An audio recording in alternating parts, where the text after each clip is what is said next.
Let's start with SEBI's new transaction charges circular. The Securities and Exchange Board of India has issued a new circular on transaction charges affecting discount broker firms like Zerodha, Grow, Angel One and Motilal Oswal. Currently, discount brokers earn 15 to 30% via these discounts, while deep discount brokers earn 50 to 70%. The new rules will take effect on October 1st, 2024. Let's check with our expert takes section to see what our experts think about this. Krishna, Rath, SEBI registered investment advisor, is joining us to share his viewpoint on SEBI's this latest circular. Thanks for having me on this show. First, let's try to understand what the basics are. So, a broker lies between you and me, the retail players, and connects with the market infrastructure institutes, which are the stock exchanges, the depositories, and the clearing corporations.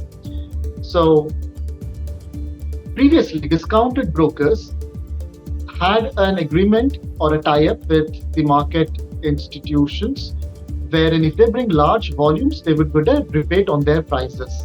And hence, many of these discount brokers were able to provide discounted pricing for their customers. Now, SEBI in its 1st July circular mentioned that the market infrastructure institutes have to charge a uniform rate to all its members, that is to all its brokers. So what this means is that the entire business model on which the discounted brokers are based on, that is bring large volume and we get a rebate. Very similar to some of the large retail shops, right? You go and get large quantity, you get rebate from the supplier, and hence you can pass on some of the rebates to the purchaser.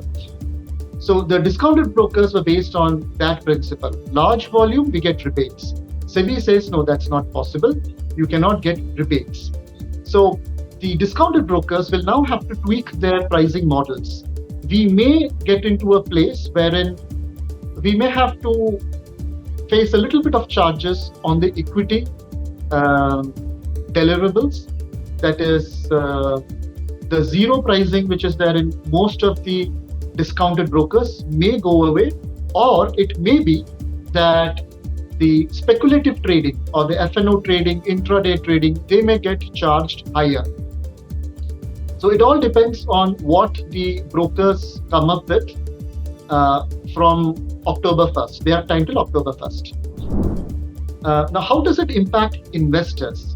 So for investors who are doing their monthly equity SIPs in equity mutual funds, they are not impacted.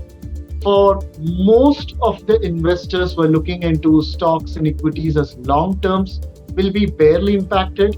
Let's also take some incident in the past where long-term capital gains was introduced. It did not have any negative impact in the market. So for those who are long-term players who are looking at investment and taking opportunity of the growth of this nation and the world, may not be impacted. Certainly, many of the speculative traders and many of the intraday traders may be impacted, as most brokers may charge higher prices on the speculative side, because anyway in speculation, people are there to lose money, right? So why not charge them a little higher?